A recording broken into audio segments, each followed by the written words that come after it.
एक दफ़ा ना हज़रत अबू बकर सिद्दीक और जनाबे उमर फ़ारूक की ना किसी बात में शक्कर रंजी हो गई, इख्तलाफ राय हो गया। तो जनाबे उमर ज़रा डाढ़ी तबीयत के बंदे थे, डांट दिया अबू बकर सिद्दीक। सिद्दीक एक पर नरम बंदे थे, माड़े दा की काम मोहम्मद नस जाना या रोना। तो वो गा के ना तो पहले घर रोए, फिर हुजूर के पास चले गए। जनाबे उमर कहते मुझे भी ख्याल आया कि यार ये मुझे नहीं करना चाहिए था। थोड़ी देर के बाद अच्छे लोग जो होते हैं उनका गुस्सा जल्दी उतर जाता है। कहते मैंने जाके जनाबे सिद्दीक अकबर के दरवाजे पे दस्तक दी तो पता चला वो तो घर ही नहीं। मैं समझ गया, मैं डर गया, मेरी टांगे कांपने लगी। क्यों डर रहे हो उमर? फरमाने लगे इसलिए डर रहा हूँ कि अबू बकर जब अपने घर नहीं होते तो दरवाजा रसूल पे हो। मैं सदके जा रहा हूं। सारी बात तो सुना दी होगी।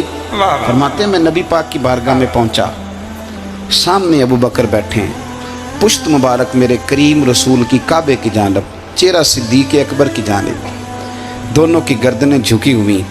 जनाब उमर पाक फरमाते हैं कि मैं बैठा था और सोच रहा था, सलाम ली, जवाब मिला, पर गर्दनें नहीं उठाई दोनों ने, मुकद्दस गर्दनें झुकी रहीं। मैं सोच रहा था कि अब हुजूर मुझे डांटेंगे तो मैं सिद्दीक के पैर पकड़ूंगा, मैं अली को सिफारशी बनाऊंगा, मैं मिन्नत करूंगा, लेकिन कोई बोले तो बात बने ना।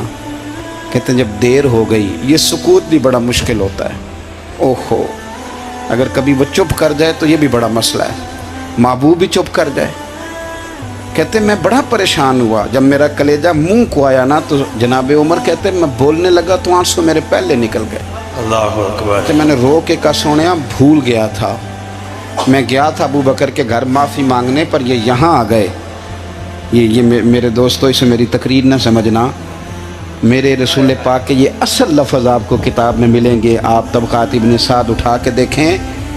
जनाब उमर कहते हैं मैंने अर्ज़ की हुजूर मैंने गलती समझ ली थी, मैं गया था अबू बकर के घर, हुजूर मैं भूल गया था। फरमाते हैं नबी पाक ने जब गर्दन मुबारक उठाई तो हुजूर की दाढ़ी आंसुओं से भरी हुई। सदके या रसूल अल्लाह। और लफ्ज़ क्या थे? फरमाया उमर तुम मेरी खातर मेरे अबू बकर को माफ़ नहीं कर सकते थे। अब बात को समझे, ये नहीं फरमाया अबू बकर ने गलती नहीं की, फरमाया छोड़ नहीं सकते थे, तुम मेरी वजह से मेरे साहब को छोड़ नहीं सकते थे। फिर हुजूर ने फरमाया उमर ये सारा मक्का तलवारें लेके मुझे कत्ल करने आता था, यार ये अकेला था, आय हाय, इसने खोल के बाजू कहा था कि जो हुजूर तक जाएगा मेरी लाश से गुजर के जाएगा। पर मैं दुनिया भूल जाती है, मुझे याद है अबू बकर सिद्दीक ने माल भी दिया, औलाद भी दी, मेरी खातर छोड़ नहीं सकते थे।